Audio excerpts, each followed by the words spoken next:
نانائے حسنین ہم گناہگاروں کے طبیب اللہ کے حبیب بِإِذْنِ پروردگار غیبوں پر خبردار وہ عالم کے مالک و مختار حبیب کردگار جناب احمد مجتبی حضور سیدنا محمد مصطفیٰ علیہ التحیۃ والثناء ارشاد فرماتے ہیں کہ جسے یہ پسند ہو کہ جب وہ اپنے رب سے ملاقات کرے اپنے پاک پروردگار اپنے حاضر ہو جائے اور جب وہ اپنے رب سے ملاقات کرے تو وہ رب اس سے راضی ہو۔ اب عمل کیا کرنا ہے؟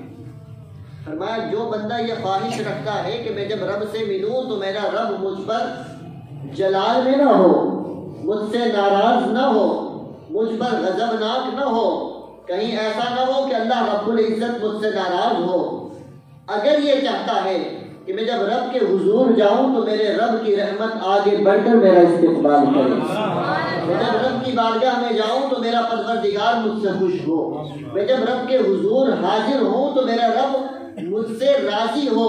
فرمایا عمل کتنا مختصر ہے، فرمایا اسے چاہیے مجھ پر کثرت سے درود پڑھتا چلا جائے، اٹھتے بیٹھتے حبیب پروردگار پہ درود پڑھنا، جس کی عادت ہوگی انشاءاللہ اس کی دنیا بھی سنور جائے گی، اس کی آخرت بھی نکھر جائے گی۔ اللہ پاک ہم سب کو کثرت سے درود پاک پڑھنے کی توفیق عطا فرمائے۔ صلو علی الحبیب محمد وعلی آلہ وصحبہ وسلم۔ گرامی قدر حضرات، دوستو بزرگو، اس سے قبل کہ میں اپنا جو موضوع ہے قرآن کریم فرقان حمید سے بیان کروں، ابتدا میں بطور تمہید میں 2 احادیث مبارکہ آپ کی گوش گزار کروں گا۔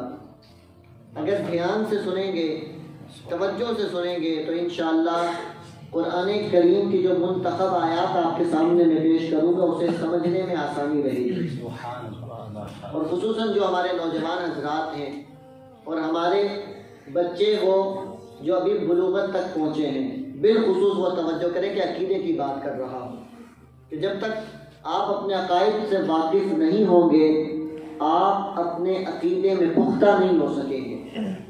تو آئیے سرور کائنات علیہ السلام کی حدیث مبارکہ جو پڑھ رہا ہوں بحقی کے اندر اس کو ذکر کیا گیا ہے، اور حضرت سیدنا ابن عائذ رضی اللہ تعالیٰ عنہ اس حدیث کے راوی ہیں۔ بیان فرماتے ہیں کہ ایک بار ایسا ہوا کہ میرے اور آپ کے آقا صلی اللہ علیہ وسلم کی بارگاہ میں ایک جنازہ لایا گیا۔ حضور سرور کائنات صلی اللہ علیہ وسلم وہ جنازہ پڑھانے کے لیے آگے بڑھے، ابھی جنازہ پڑھانے ہی لگے تھے کہ حضرت سیدنا عمر فاروق اعظم جو نبی کریم علیہ السلام کے وزیر ہیں اور جو رب کی بارگاہ میں اتنی اہمیت رکھتے ہیں کہ اللہ رب العزت نے ان کی رائے کے مطابق ایک نہیں 21 مرتبہ قرآن کو نازل کیا۔ 21 مرتبہ قرآن کی آیات ایسی ہوئی ہیں کہ حضرت عمر کی رائے تھی، اللہ نے جبریل امین کو بھیج کر قرآن کی صورت بنا دی، قرآن کی آیت بنا دی۔ وہ حضرت عمر کھڑے ہوئے، عرض کرتے ہیں یا رسول اللہ صلی اللہ علیہ وسلم، ایک عرض یہ ہے کہ لا تصلی علیہ، یا رسول اللہ اس کا جنازہ نہ پڑھیں، فَإِنَّهُ رَجُلٌ فَاجِرٌ، کیونکہ یہ گناہ گار آدمی تھا، یہ فاجر تھا، فاسق تھا، اس سے گناہ سرزد ہو گیا تھا۔ اب نبی کریم اسلام کی بارگاہ میں اس کے گناہ کی گواہی آ گئی۔ اب اللہ کے محبوب علیہ الصلوۃ والسلام نے، چونکہ گواہی کے مقابل میں گواہیاں ہی پیش ہوتی ہیں، سرور کائنات علیہ الصلوۃ والسلام نے مجمع صحابہ کی طرف اپنا رخ انور جو ہے اس کو پھیرا، صحابہ کرام کی طرف توجہ فرمائی، فرمائے میرے صحابہ کوئی جانتا ہے کہ اس نے کبھی کوئی نیکی کی ہو؟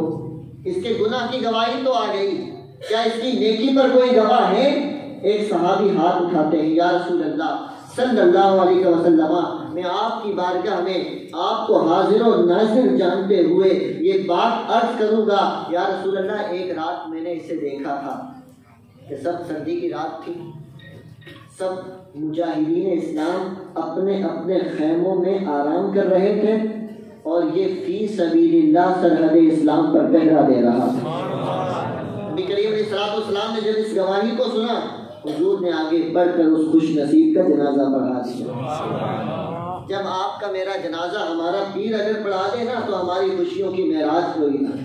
اگر ہمارے کسی قریبی ساتھی یا ہمارے رشتہ دار کا نماز جنازہ اگر ہمارا پیر پڑھا دے تو ہماری سات نسلیں تک فخر کرتی ہیں کہ میرے مرشد نے میرے باپ کا جنازہ پڑھایا تھا، میرے مرشد نے میری ماں کا جنازہ پڑھایا تھا۔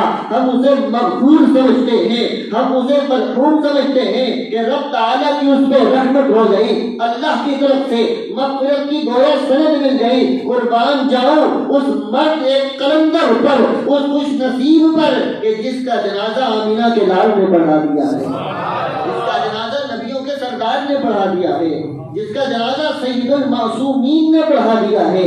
کریم آقا علیہ السلام نے جب نماز جنازہ پڑھا دیا نا، پھر حضرت عمر سے ایک جملہ ارشاد فرمایا۔ وہ جملہ کیا ہے؟ فرمایا یا عمر انک لا تسأل عن اعمال الناس ولكن تسأل عن الفطرہ۔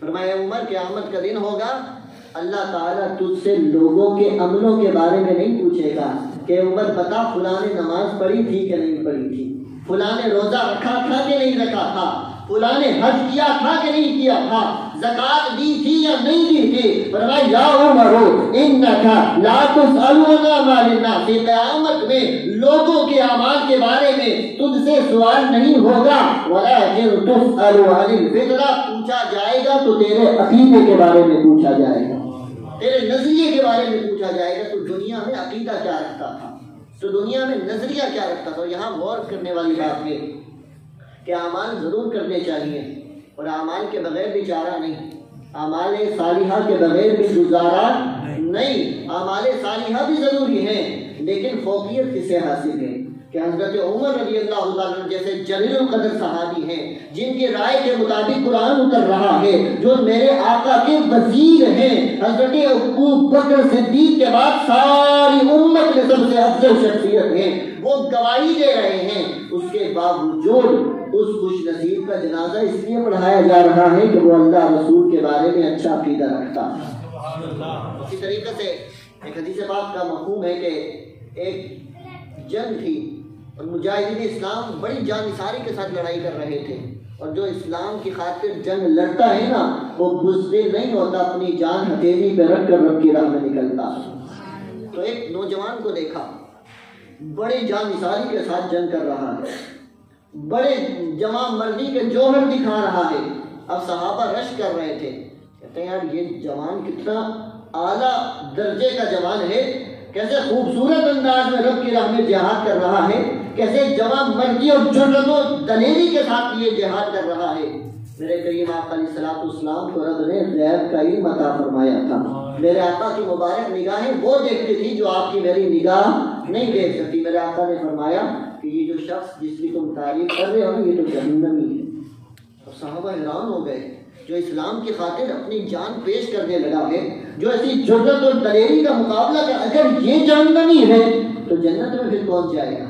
اس سے قبل کے کوئی وسوسے ذہن میں آ جاتے، اس سے قبل کے کوئی وہم دل میں پیدا ہو جاتا، اللہ نے پھر دکھا دیا۔ ہوا یہ کہ اس شخص کا بازو جو ہے وہ زخمی ہو گیا، بازو کٹ گیا، لیکن بس تھوڑا سا معمولی سا جڑا تھا، نیچے بس گرنے کی اس سے دیر تھی، اس سے برداشت نہ ہوا، اس نے اپنا جو ہے وہ بازو بھی کاٹ ڈالا اور اپنی تلوار سے اپنے آپ کو مار کر خودکشی کر لی اور حرام کی موت مر گیا۔ نبی کریم صلی اللہ علیہ وسلم کی بارگاہ میں عرض کیا کہ یا رسول اللہ جیسے آپ نے فرمایا تھا ویسا ہی ہوا، وہ خودکشی کر کے مرا۔ میرے آقا نے کہا تمام تعریفیں اس اللہ کے لیے ہیں جس نے اپنی نبی کی زبان کو سچا کر کے دکھا دی۔ اور اس حدیث کی شرح میں علماء نے لکھا کہ وَكَانَ مِنَ الْمُنَافِقِينَ، اصل بات یہ تھی کہ وہ منافقین میں سے تھا۔ میرے آقا کریم الاسلام اس کے دل کی حالت کا اندازہ لگا چکے تھے، پتہ چل گیا تھا بظاہر تو اسلام کے لیے لڑ رہا ہے لیکن اس کے دل میں نفاق ہے۔ یہ دو حدیثیں بتا کر یہ میں بتانا چاہ رہا ہوں کہ عقیدے کی کتنی اہمیت ہے، کہ اگر عمل میں کمزوری رہ بھی جائے پر عقیدے کی کمزوری قبول نہیں ہو سکتی۔ گے۔ آئیے آج کا جو میرا عنوان ہے قرآن مجید فرقان حمید سے وہ آپ کے سامنے میں عرض کرتا ہوں، توجہ کے ساتھ سماعت فرمائیے۔ ہم مسلمانوں کا ایک عقیدہ ہے اہل سنت و جماعت کا کہ اللہ کی عطا سے اللہ کے پیارے محبوب صلی اللہ علیہ وسلم غیب کا علم جانتے ہیں۔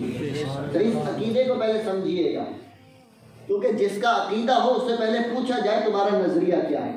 ہمارے یہاں بات ہوتی ہے کہ ہمیں ایک تو مد مقابل کے عقیدے کا پتہ نہیں ہوتا، ہم اپنی طرف سے فتوے لگانا شروع کر دیتے ہیں کہ یہ تو شرک کر رہا ہے، غیب تو اللہ جانتا ہے، قرآن میں آیا تو یہ کہتے ہیں نبی غیب کا علم رکھتے ہیں۔ تو میں نے آپ کو یہ بات عرض کر دی کہ عقیدے کا علم سیکھنا کتنا ضروری ہے۔ آئیے پہلے عقیدہ علم غیب سنتے ہیں، پھر قرآن مجید سے پوچھتے ہیں کہ اے رب کے قرآن تو بتا کیا نبیوں کو رب نے غیب کا علم دیا ہے یا نہیں دیا۔ آج فیصلہ یہ قرآن ہی کرے گا، کیونکہ جب قرآن موجود ہے، قرآن پاک کے ہوتے ہوئے کسی اور کتاب کی طرف ہم نہیں جائیں گے، سب سے پہلے قرآن کی طرف آنا ہے۔ لیکن عقیدہ ہے کیا علم غیب کا؟ تو ہمارا بنیادی عقیدہ یہ ہے علم غیب کے حوالے سے، نظریہ یہ ہے کہ ہر شے کا علم بالذات یعنی بغیر کسی کے بتائے سے وہ صرف اللہ کو ہے، اور اللہ کا علم ہمیشہ سے ہمیشہ رہے گا۔ اللہ کے علم کے مقابلے میں کسی نبی کا علم نہیں آ سکتا، یہاں تک کہ سارے نبیوں کے سردار جناب احمد مختار صلی اللہ علیہ وسلم کا مبارک علم بھی اللہ کے مقابلے میں ہرگز نہیں آ سکتا، کیونکہ اللہ رب ہے اور محمد عربی اس کے بندے اور اس کے رسول ہیں۔ تو یہاں پر یہ بات یاد رکھیے گا کہ اللہ کے علم اور حضور کے علم میں برابری ہرگز نہیں، اور اللہ کا علم ہے بالذات، اسے کسی نے عطا نہیں کیا۔ سب سے بڑا فرق یہ ہے کہ نبی پاک صلی اللہ علیہ وسلم کا جو علم ہے یہ اللہ کے دینے سے ہے، اللہ کی عطا سے ہے اور اللہ کے بتانے سے ہے، اور حضور علیہ الصلوۃ والسلام کا علم مبارک اور اللہ کے علم کے اندر ایک فرق یہ بھی ہے کہ اللہ کا علم لامحدود ہے، اس کی کوئی انتہا نہیں، وہ ہمیشہ سے ہے، اور حضور صلی اللہ علیہ وسلم کا علم مبارک اللہ کے مقابلے میں محدود ہے۔ لیکن کتنا ہے یہ کوئی انسان نہیں بتا سکتا، کیونکہ رب نے اتنا عطا فرمایا کسی شمار میں نہیں آ سکتا۔ تو گرامی قدر حضرات، اس نظریے کو عقیدے کو جاننے کے بعد آئیے قرآن مجید فرقان حمید سے ہم اللہ کے محبوب علیہ السلام کے علم مبارک کے حوالے سے سوال کرتے ہیں۔ چنانچہ پارہ نمبر 30 ہے، سورۃ التکویر ہے، آپ کے سامنے قرآن مجید فرقان حمید سے پڑھ کر اس لیے بتا رہا ہوں تاکہ کسی کے دل میں کوئی شبہ باقی نہ رہ جائے۔ قرآن مجید فرقان حمید کا 30واں سپارہ ہے اور سورۃ التکویر ہے، اس کی آیت نمبر 24 ہے، 24۔ اس میں اللہ رب العزت نے ارشاد فرمایا وَمَا هُوَ عَلَى الْغَيْبِ بِضَنِينٍ، اور یہ نبی غیب بتانے میں بخیل یعنی کنجوس نہیں ہے۔ مطلب کیا؟ جتنا مرضی غیب پوچھنا ہے پوچھ لو، یہ محمد رب کی عطا سے غیب کا علم رکھتے ہیں، کنجوسی نہیں کرتے، جس نے پوچھنا ہے پوچھ لو۔ اور ایک بار ہوا ایسا کہ جب منافقین نے حضور پاک علیہ السلام کے علم غیب پہ اعتراض کیا نا، اور حضور علیہ السلام کو جلال آ گیا۔ اور یہاں ایک بات بتاتا چلوں کہ میرے کریم آقا علیہ السلام کو سب سے زیادہ جلال کب آتا تھا، تو حضور کی عادت کریمہ بھی پتہ ہونی چاہیے۔ ہمارے حضور اکثر تبسم فرماتے تھے، میرے حضور اکثر جوانی انداز میں رہتے تھے، لیکن کریم آقا علیہ السلام کو کبھی جلال بھی آتا تھا، اور جب جلال آتا تھا نا میرے حضور کو تو حضرت عمر فاروق جنہوں نے ایوان کفر میں زلزلے برپا کر دیے تھے، وہ فاروق اعظم جو درہ مارتے تھے، تو پھر زمین پر قیامت تک مدینے کی زمین پر دوبارہ زلزلہ نہیں آ سکتا۔ حضرت عمر وہ تھے کہ جن کے نام سے بڑے بڑے بادشاہ لرزہ و ترزہ ہوتے تھے، لیکن جب محمد عربی کو جلال آتا تھا حضرت عمر فاروق اعظم گھٹنوں کے بل بیٹھ کے عرض کرتے تھے یا رسول اللہ، اللہ کا واسطہ ہے ہم پر رحم فرمائیے، یا رسول اللہ کرم کیجئے، نظر کرم کیجئے۔ پھر حضور اسلام کا وہ جلال جمال میں تبدیل ہوتا تھا۔ لیکن حضور کو جلال کیوں آتا تھا؟ تو یاد رکھیے علماء نے لکھا سب سے زیادہ جلال حضور کو اس بات پر آتا تھا کہ کوئی حضور کے علم مبارک پہ اعتراض کرتا تھا۔ جب کسی نے میرے نبی کے مبارک علم پہ اعتراض کیا نا کہ دیوار کے پیچھے کا علم نہیں، یہی کہ محمد کو پتہ نہیں، کوئی خبر نہیں۔ یہ باتیں جب منافقین نے کہی نا، مذاق کرنے لگے، کہنے لگے ہم تو ان کی مجلس میں بیٹھے ہوتے ہیں، کہتے ہیں کہ یا رسول اللہ ہم آپ پر ایمان رکھتے ہیں، لیکن ہمارے دلوں میں تو ایمان نام کی کوئی شے ہی نہیں ہے، محمد عربی کو کیا پتا، ہم تو مذاق کر رہے ہوتے ہیں۔ وہ جب ٹھٹھا کرتے تھے، وہ تمسخر کرتے تھے، مذاق اڑاتے تھے۔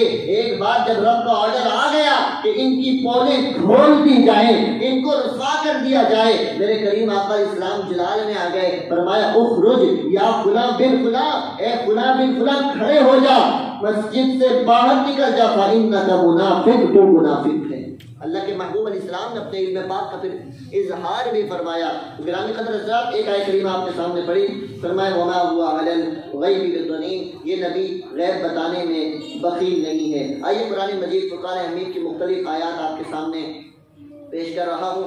اللہ رب العزت نے محبوب پاک علیہ السلام کے مبارک علم کو پارہ نمبر 4 میں بھی بیان فرمایا ہے، اور وہ کس انداز میں بیان فرمایا؟ اللہ پاک ارشاد فرماتا ہے وَمَا كَانَ اللَّهُ لِيُطْلِعَكُمْ عَلَى الْغَيْبِ وَلَكِنَّ اللَّهَ يَجْتَبِي مِن رُّسُلِهِ مَن يَشَاءُ۔ میں عقیدہ علم غیب بیان کر رہا ہوں قرآن کی روشنی میں، تاکہ ہمارے وہ نوجوان جو سوشل میڈیا کے ذریعے کچھ گمراہ کن نظریات رکھنے والوں کو سن کر سوالات کرتے ہیں کہ غیب کا علم نبی کو کیسے ہو سکتا ہے، غیب کا علم تو فقط اللہ کو ہے، آئیے قرآن سے پوچھتے ہیں، اے قرآن تو بتا۔ تو سورۃ آل عمران ہے، آیت نمبر 179 179، اللہ رب العزت فرماتا ہے وَمَا كَانَ اللَّهُ لِيُطْلِعَكُمْ عَلَى الْغَيْبِ، اللہ کی یہ شان نہیں کہ لوگوں تم سب کو غیب پر مطلع کرے، وَلَكِنَّ اللَّهَ يَجْتَبِي مِن رُّسُلِهِ مَن يَشَاءُ، لیکن اللہ اپنے رسولوں میں سے جسے چاہتا ہے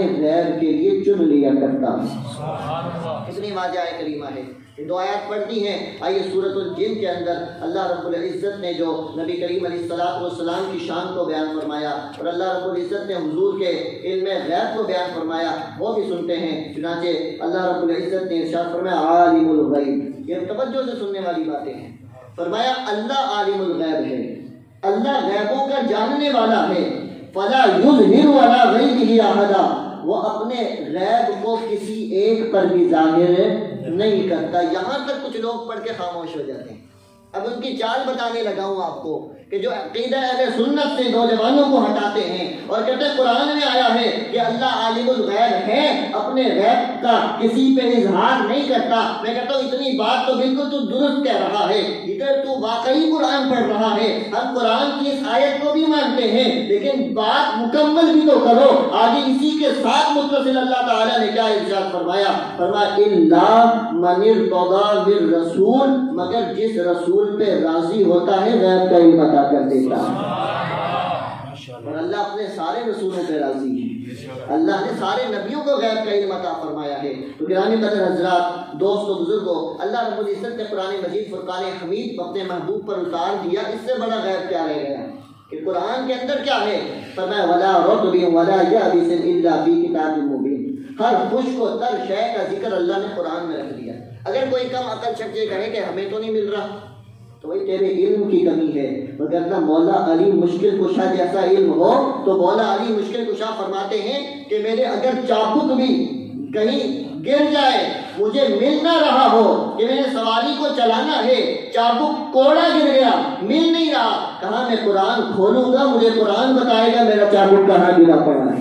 رب نے ایسا علم حضرت مولا علی کو عطا فرمایا کہ قرآن میں فرمایا ہر شے کا، چاہے خشک ہو چاہے تر ہو، سب کا ذکر اللہ نے قرآن میں کر دیا۔ بلکہ اللہ نے سورۃ القمر میں ارشاد فرمایا وَكُلُّ صَغِيرٍ وَكَبِيرٍ مُسْتَطَرٍ، ہر چھوٹی سے چھوٹی، ہر بڑی سے بڑی شے کو اللہ نے قرآن میں لکھ رکھا ہے۔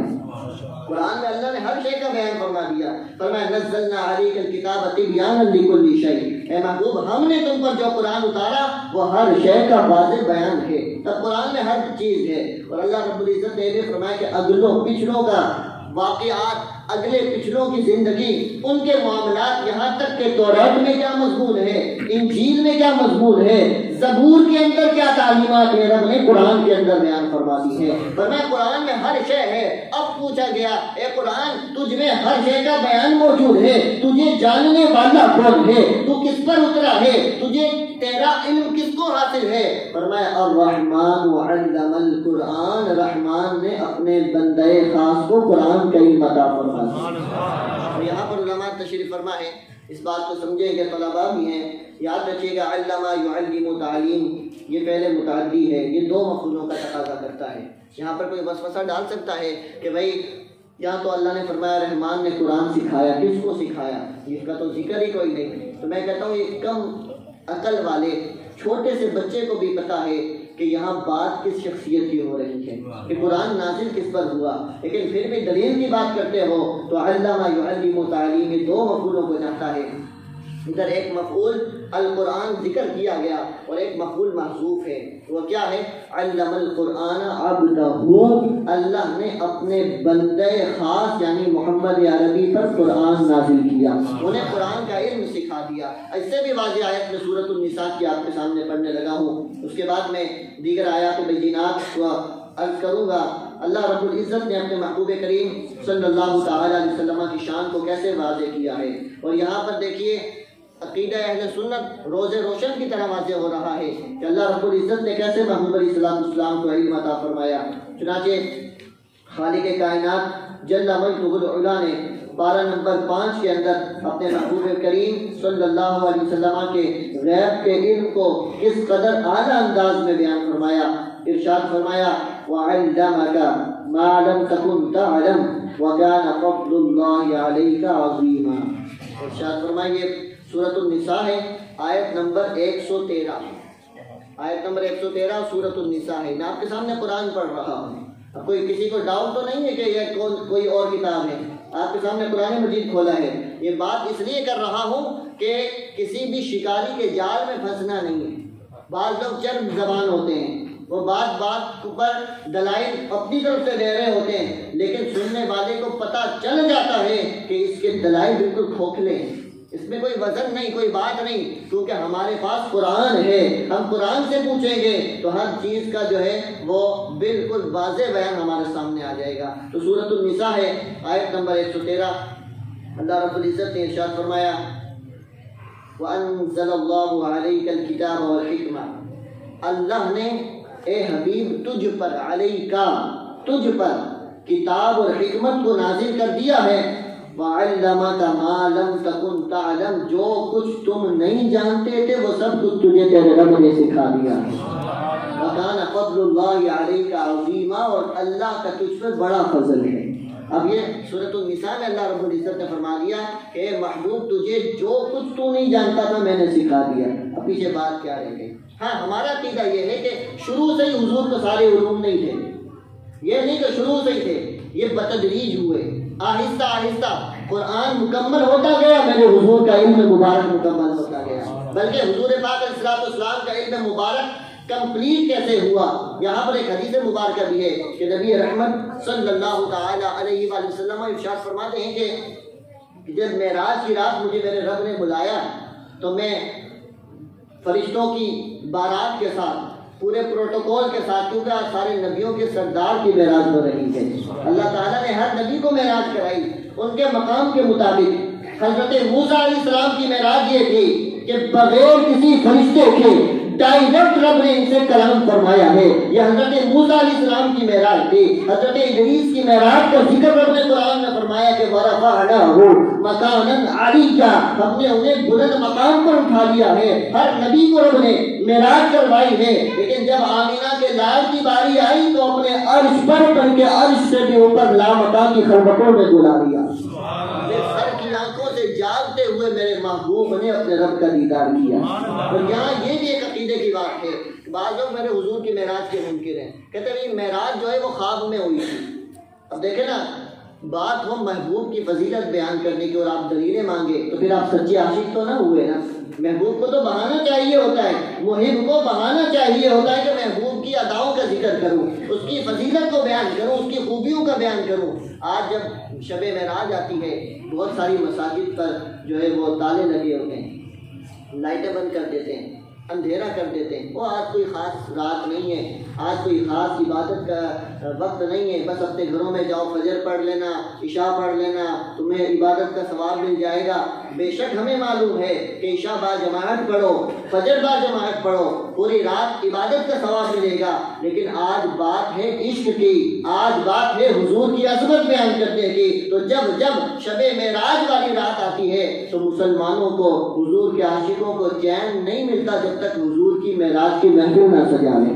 نبی کریم علیہ الصلوۃ والسلام کی معراج، یاد رکھیے، حضور کو 34 مرتبہ معراج ہوئی، ایک بار معراج نہیں ہوئی، حضور کو 34 مرتبہ میں، ہاں 33 مرتبہ خواب میں اور ایک مرتبہ عالم بیداری میں جاگتی آنکھوں سے، سر کی آنکھوں سے اپنے رب کا دیدار کیا۔ اور آئیے حضور سے خود پوچھتے ہیں، یا رسول اللہ آپ نے رب کو دیکھا ہے، بتائیں تو صحیح رب کو دیکھا کیسے ہے؟ اب یہ میں جو حدیث آپ کے سامنے پڑھنے لگا ہوں، اس حدیث پاک میں میرے حضور کی معراج کا بھی ذکر ہے، حضور کے علم غیب کا بھی روشن بیان موجود ہے۔ نبی کریم علیہ الصلوۃ والسلام فرماتے ہیں، رأیت ربی فی احسن صورہ، میں نے اپنے رب کو بڑی حسین صورت میں دیکھا ہے، بڑی خوبصورت جو ہے وہ صورت میں نے اپنے رب کو دیکھا۔